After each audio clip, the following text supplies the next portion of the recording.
आज मैनपुरी की जनता ने बदलाव का मन बना लिया है और लोगों को एक मजबूत प्रत्याशी के रूप में जयवीर सिंह मिल गए। विरासत में ही तो अखिलेश जी को गद्दी रहती थी, कोई अखिलेश जी नेता नहीं थे। यहाँ के थाने समाजवादी पार्टी के पालतू गुंडों ने अपराधियों चलाए और 24 में तो मुझे लगता है कि पूरा का पूरा जीरो पेन का पूरा परिवार पूरा आउट होने वाला है। कि बीजेपी वाले जो हैं वो बेरोजगारी पे बात नहीं करते हैं, महंगाई पे बात नहीं करते हैं, सिर्फ वो जो डाइवर्ट करते हैं मुद्दों को। कि कोरोना काल से लेकर अब तक पूरे देश में किसी भी गरीब से गरीब व्यक्ति को भूखे पेट हमने नहीं सोने दिया। सारे क्षेत्रों में बेहतरीन परफॉर्म किया है, इसलिए किया है कि बेस्ट मैनेजमेंट और बेहतरीन हमारे संसाधनों की उपलब्धता। यादवों के लिए यादवों की पार्टी पाली जाती थी, यादवों को भी झंझना दिखा दिया। पूरे प्रदेश भर का यादव भी इनसे खपा है और उसी का परिणाम होगा कि पांचों की पांचों हारेंगे और जीरो पे आउट होंगे। हम 80 की 80 सीटें उत्तर प्रदेश में। इस वक्त मैं मैनपुरी में हूँ। मैनपुरी की लोकसभा सीट बहुत हॉट मानी जाती है। जयवीर सिंह जी यहाँ से बीजेपी की प्रत्याशी हैं और सामने इनके डिम्पल यादव हैं जो कि अखिलेश यादव की पत्नी हैं। जयवीर जी, कितनी बड़ी चुनौती इस मैनपुरी लोकसभा सीट पर आप मानते हैं? देखिए, कोई चुनौती नहीं है। जनता लोकतंत्र है, लोकतंत्र में जनता सर्वोपरि होती है, जनता जनार्दन होती है और जनता जब एक निर्णय ले लेती है तो फिर उसको मैं समझता हूँ कि कोई प्रभावित नहीं कर सकता। आज मैनपुरी की जनता ने बदलाव का मन बना लिया है। आदरणीय मोदी जी के 10 साल के कार्यों को लेकर के जन कल्याणकारी गरीब कल्याणकारी योजना हो, देश का बढ़ता हुआ सम्मान हो, देश का डेवलपमेंट हो, देश की आर्थिकी हो, हर क्षेत्र में नया डेवलपमेंट हो और योगी जी का उत्तर प्रदेश का सुशासन और कानून का राज और विकास के लिए बढ़ता हुआ तेज अर्थव्यवस्था बनता हुआ उत्तर प्रदेश, इसको लेकर प्रभावित है और लोगों को एक मजबूत प्रत्याशी के रूप में जयवीर सिंह मिल गए। लोगों को लगता है जो समाजवादी पार्टी के लोग गुंडई से दबा के धमका के वोट डालने से रोकते थे, प्रभावित करते थे, ईवीएम प्रभावित करते थे, वो अब इस बार नहीं हो पाएगा। और चुनाव के मतदान के बाद भी जिस तरीके से लोगों को प्रताड़ित करने का ये सपा के लोग काम करते थे, सपा के अपराधी काम करते थे, उससे लोगों को लगता है कि इस बार वो नहीं हो पाएगा और निजात मिलेगी। इसलिए लोगों को विश्वास जगा है हम लोगों के प्रति और पूरा का पूरा वो एक जिस तरह लंबे समय तक जो दबे कुचले लोग थे आज निकल पड़े घर से भगवा लहराने के लिए और कमर खिलाने के लिए। लेकिन सर, एक सबसे बड़ी बात यह है कि ये समाजवादी पार्टी का गढ़ कहा जाता है। मुलायम सिंह से लेके डिम्पल यादव यहाँ से उपचुनाव लड़ी, कहीं ना कहीं मुलायम सिंह की विरासत ये सीट कही जाती है।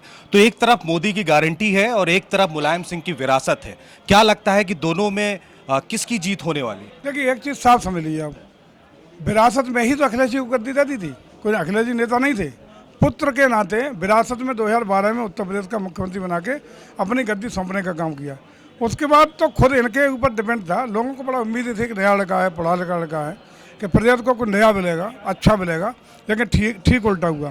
पूरे मैनपुरी में और ख़ास रूप से प्रदेश भर में गुंडई, अपराध, अराजकता, ज़मीनों पर कब्जे, चौथ वसूली, यहाँ के थाने उस समय 12 से 17 थानेदारों ने नहीं चलाए। यहाँ के थाने समाजवादी पार्टी के पालतू गुंडों ने अपराधियों चलाए।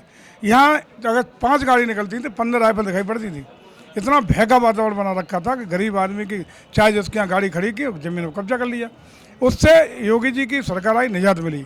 लेकिन आप ट्रैक रिकॉर्ड समझिए विरासत का। 12 में विरासत में सत्ता मिली, 14 अखिलेश जी सीएम रहते हुए सफाई हुई इनकी, 17 में ये साफ हो गए, जनता ने तख्ता पलट किया। 19 में समाजवादी पार्टी गठबंधन के बावजूद साफ हो गई, 19 में पुनः इनकी सफाई हो गई।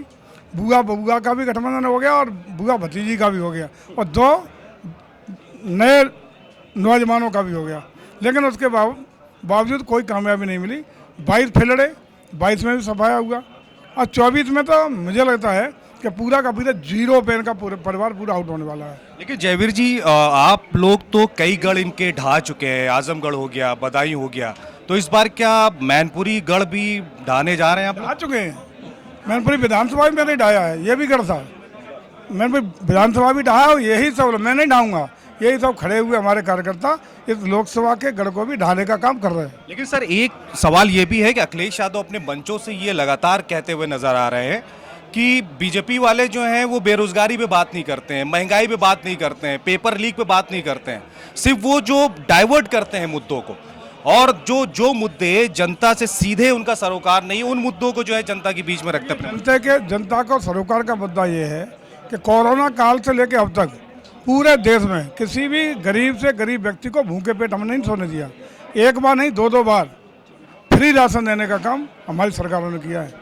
आज जो जनता को अपेक्षाएं, उसके जीवन से जुड़े हुए जितने विषय हैं, आवास, बिजली, पानी, स्वास्थ्य, सारी व्यवस्थाएं उत्तर प्रदेश सरकार और भारत सरकार दोनों विभिन्न योजनाओं के मार्फत कर रही है।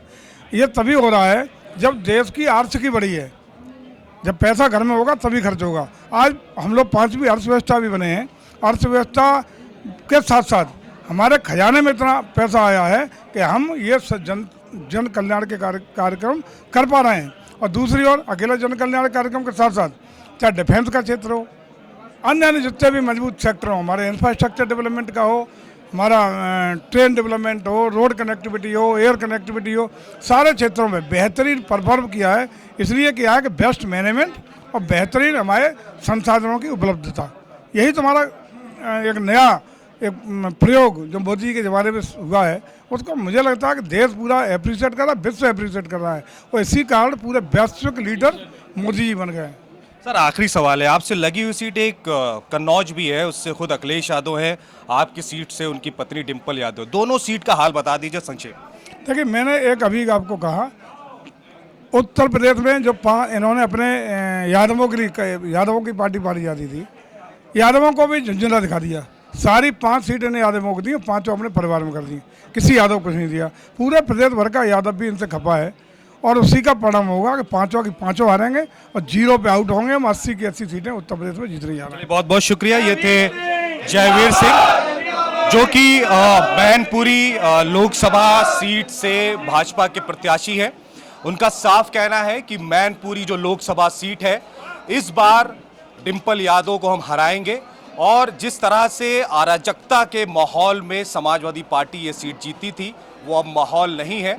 अब तस्वीर और तासीर कुछ और देखने को मिलेगी।